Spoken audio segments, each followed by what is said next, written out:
There are layers to this existence that the eye cannot see and the mind cannot easily name.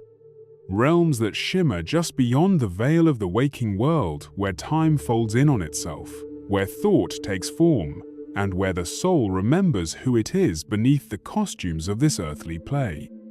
You've felt it before, haven't you? In the silence between breaths, in the liminal space between sleep and waking, in the shiver down your spine when you realize that this moment, this life, is but a single thread in a much vaster tapestry. The ancients called it the Astral, the realm of dreams, spirits, archetypes, and the luminous echo of all you have been and all you are becoming. This isn't some distant fictional dimension. It's here, all around you, closer than your breath. It weaves through your thoughts, dances in your dreams, and gently calls you to remember that your soul is not bound by this body. You are an infinite traveler, cosmic in origin, and sovereign in design. In the teachings of the mystery schools, the astral plane is not merely a mystical curiosity, it is a classroom, a bridge, a mirror. It is where desires crystallize and karmic stories replay. It is where you meet your guides, your shadows, your forgotten selves. And beyond the illusions of this dense material world, the astral realms offer initiation after initiation. If only you have the eyes to see and the courage to remember. So this journey we're about to take is not just conceptual, it is deeply personal. It is about your soul, your choices before birth, your moments of awakening, your lessons disguised as loss, your visions that felt too real to be dreams. We will explore what the astral realms truly are, not just through theory, but through story, symbol, and soul recognition.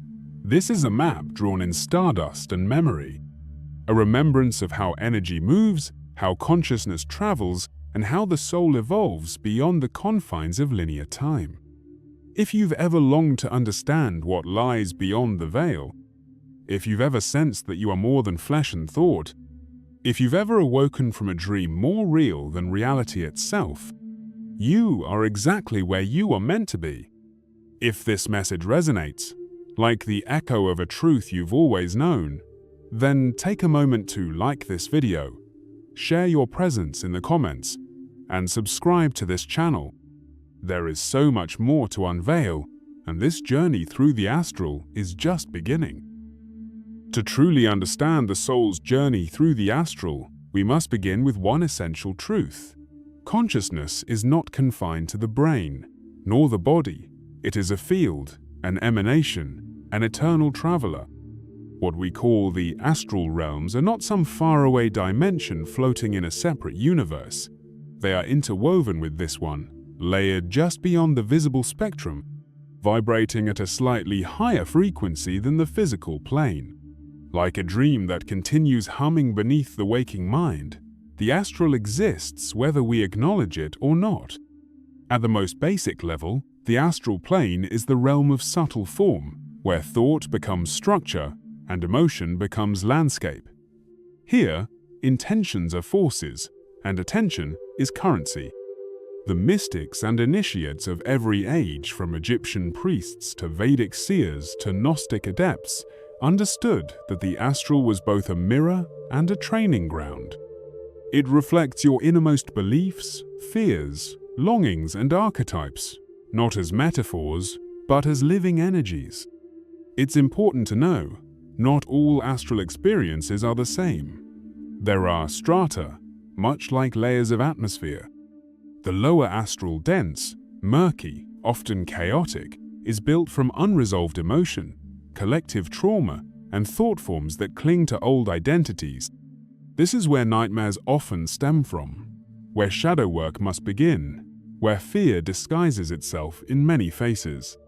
But as one rises through layers of understanding and vibration, the astral becomes luminous, infused with soul memory, higher guidance, ancestral wisdom, and sacred geometry. These higher astral levels are filled with teachers, light councils, soul families, temples of remembrance structures that don't erode with time because they're built of intention and truth. To travel in the astral is to enter a world shaped by frequency, meaning that your vibrational signature determines where you land. You cannot fake resonance here. You become what you carry. In this way, the astral is both brutally honest and infinitely compassionate. It shows you exactly what still needs to be healed, while simultaneously offering you glimpses of what's possible when you align with your soul's truth. Ancient traditions speak of this journey through symbols: the ladder of Jacob, the seven heavens, the dream time of the Aboriginal peoples, or the Bardo states of Tibetan Buddhism. These are not myths to be dismissed, but maps of multidimensional reality that all echo the same understanding. We are not limited to this plane, and death is not the end but a portal into deeper layers of experience. The astral body, the vehicle through which your soul navigates these realms, is made of finer matter. It is your light body in early stages, your dreaming self, your subconscious navigator. In moments of deep meditation, out-of-body experiences, or even during sleep, this body becomes active, and with it, you begin to walk between worlds. The astral is also where unresolved energy accumulates. Thought forms, emotional residues, energetic parasites, all of these can linger in the lower astral. This is why spiritual hygiene and clarity of intention are critical. Just as you wouldn't wander into a foreign land without protection and understanding, so too must you prepare yourself before engaging with the astral consciously. And yet, we've all been there before. Every night, in dreams, every vision, every moment of déjà vu, every time your consciousness slipped beyond the five senses, you were brushing against the fabric of this realm.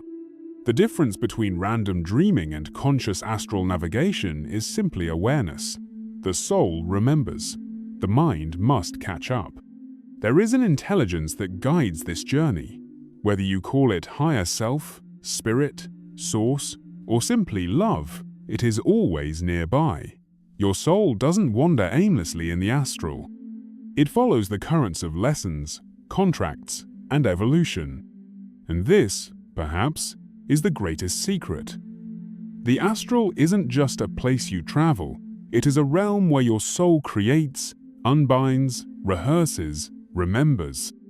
Here, before incarnating, you may have reviewed your life path, chosen key experiences, met with guides, and agreed to soul contracts. Here, during sleep, your spirit returns for recalibration, guidance, and healing. And here, after death, you pass through levels of clearing, review, and revelation until you're ready to return or transcend. This is the hidden dimension of your being, just as real as your heartbeat, just as present as the sky. If this message stirs something ancient in your soul, subscribe, because the next part of this series goes even deeper. Imagine the astral realms not as static levels, but as living myths unfolding all around you. Each realm, a chapter in your soul's epic, each symbol, a gateway. Across ancient cultures, we find echoes of the same astral truth, told through different tongues. In Egyptian mysticism, the soul travels through the duat, a series of otherworldly gateways, where it must confront trials, weigh the heart, and awaken to its divine essence. These were not just tales for the dead, they were blueprints for the living, for those brave enough to awaken now, before death demands it. In the Hermetic teachings, the astral is the arena between Earth and the spiritual planes. Here, souls are tested by the planetary spheres, each planet representing an archetypal gatekeeper. One must purify the dense emotional residues tied to each force: Venusian attachment, Martian rage, Saturnian fear, before the soul can ascend past the Great Sphere and into divine reunion. In Gnostic texts, the soul must pass through the archons, astral gatekeepers, who challenge the soul's memory of its origin. These are not mere external entities, they are symbols of the mental and emotional programs that trap the soul in forgetfulness. To awaken in the astral is to look them in the eye and declare, "I remember who I am." And what of dreams? The dream time of the Aboriginal peoples speaks of a place beyond time, where ancestors sing the world into being. In this cosmology, dreams are not illusory, they are the soul's direct experience of a deeper reality. When you dream, you return to this field to reweave, to learn, to commune. To dream consciously is to walk in ceremony between realms. The astral is also the domain of the archetype, and the soul, when navigating it, often adopts forms not to deceive, but to teach. You may appear to yourself as a warrior, a healer, a child, or a serpent. Each form reveals an aspect of your essence or a lesson yet to be integrated. This is why ancient mystery schools trained initiates to understand symbols not as mere metaphors, but as keys. In the astral, a doorway might not look like a wooden frame. It might appear as a glowing triangle, a vortex of golden fire, a staircase of sound. To pass through it, one must not push, but align. The gate only opens when the soul's vibration matches the frequency of the lesson. And so, the astral becomes your mythic mirror. You are both the hero and the labyrinth, the question and the key, the one wandering and the one watching. You may find yourself standing before a vast library, a place many travelers report with awe. In this Akashic temple, every soul story is stored, every life etched in light. To read from its shelves is not to flip pages, but to download knowing directly into your being. You remember things you never studied, because you were there. You always were. Elsewhere, you may arrive at a temple of healing, where beings of light, neither male nor female, but luminous in form, tend to your astral body. They do not speak, their presence is enough. In their hands, grief dissolves, trauma clears, and you leave lighter than you arrived. But not all journeys are soft.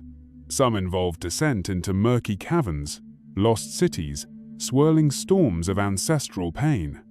These too are sacred, for every soul must enter its underworld before it can rise. The astral is not a bypass from the human experience, it is the deeper layer within it. It is the soul rehearsing for embodiment, the universe showing you the script before you act the scene.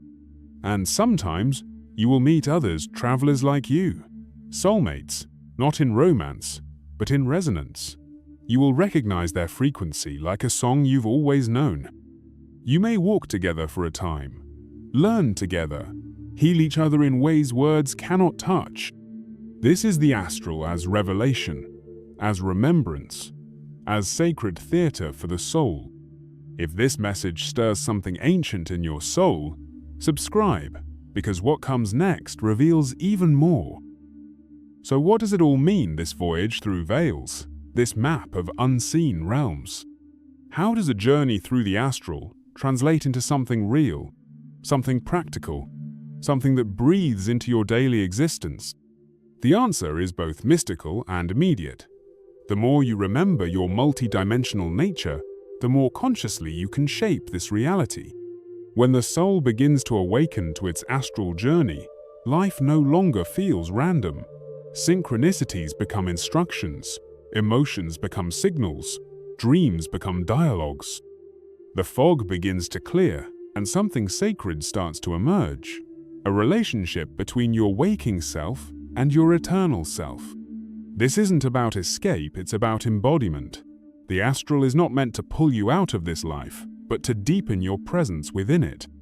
By recognizing how your energy moves beyond the physical, you gain insight into why certain patterns repeat, why certain people stir something unexplainable in you, why you are drawn to specific symbols, visions, and feelings. Let's speak of dreams not just as entertainment of the mind, but as nightly initiations.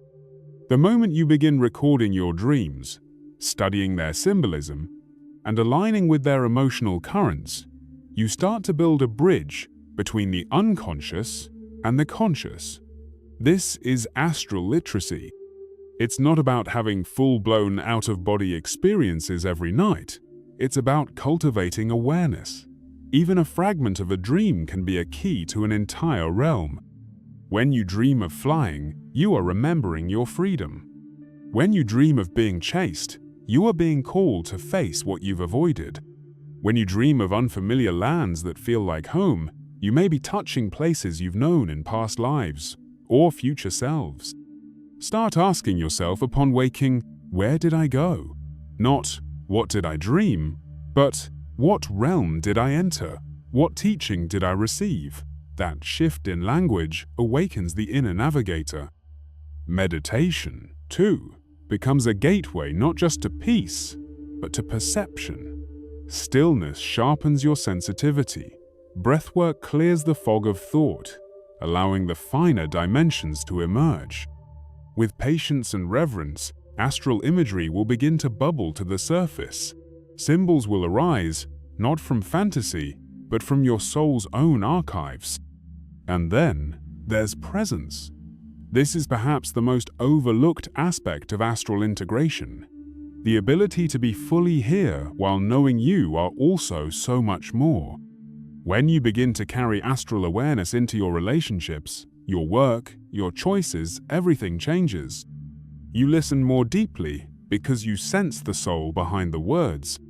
You speak more carefully because you feel the echo your energy leaves behind.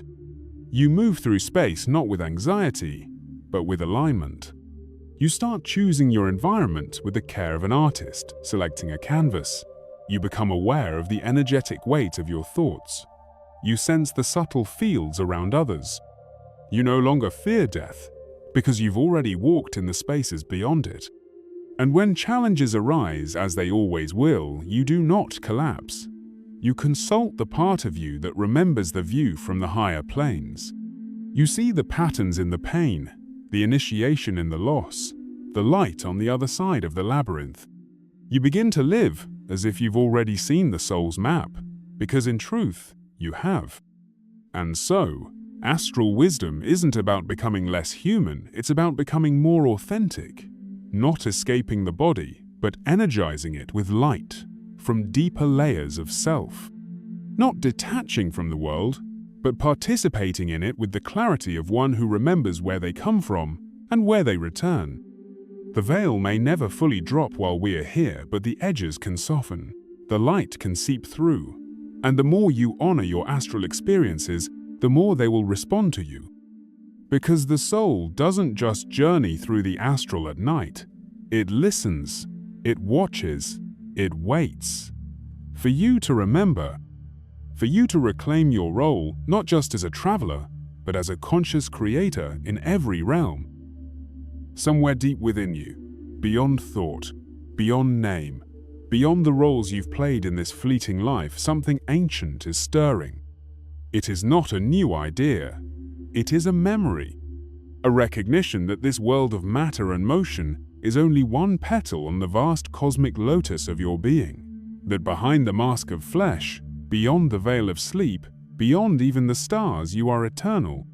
You are a spark of infinite awareness, moving through form, through story, through dimension, through dream. The astral journey is not separate from you.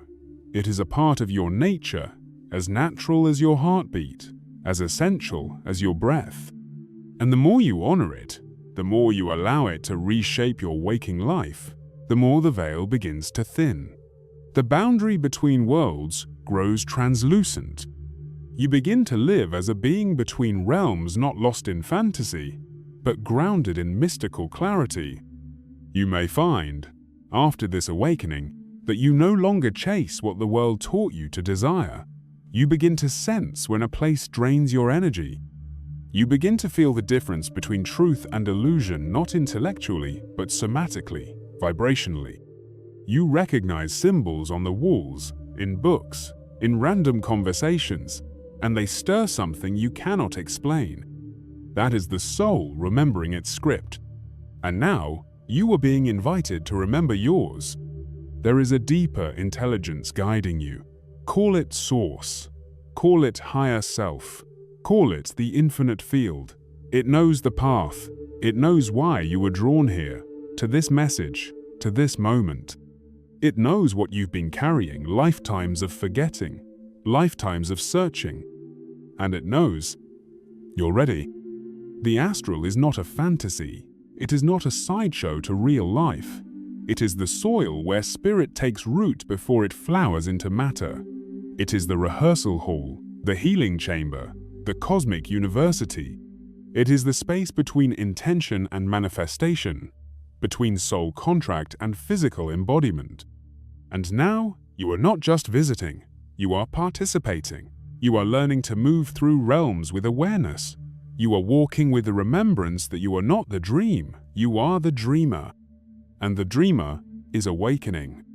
So tonight, when you sleep, listen, ask, remember. The soul speaks in symbols. The astral responds to intention. You are being called to participate in your evolution with open eyes and open heart. Because you were never meant to forget. You were never meant to live only on the surface. You are the bridge between worlds. The forgotten light in you is remembering. Don't turn away now. If these words stirred something within you, something subtle yet undeniable, share it in the comments. Speak your truth. Let others know they are not alone on this strange and sacred path. Subscribe for more journeys into the mystical, the multidimensional, the map your soul already knows. And if you know someone whose soul is searching, share this message. Because this is not the end. It is the return to what you have always been, to what you are now remembering.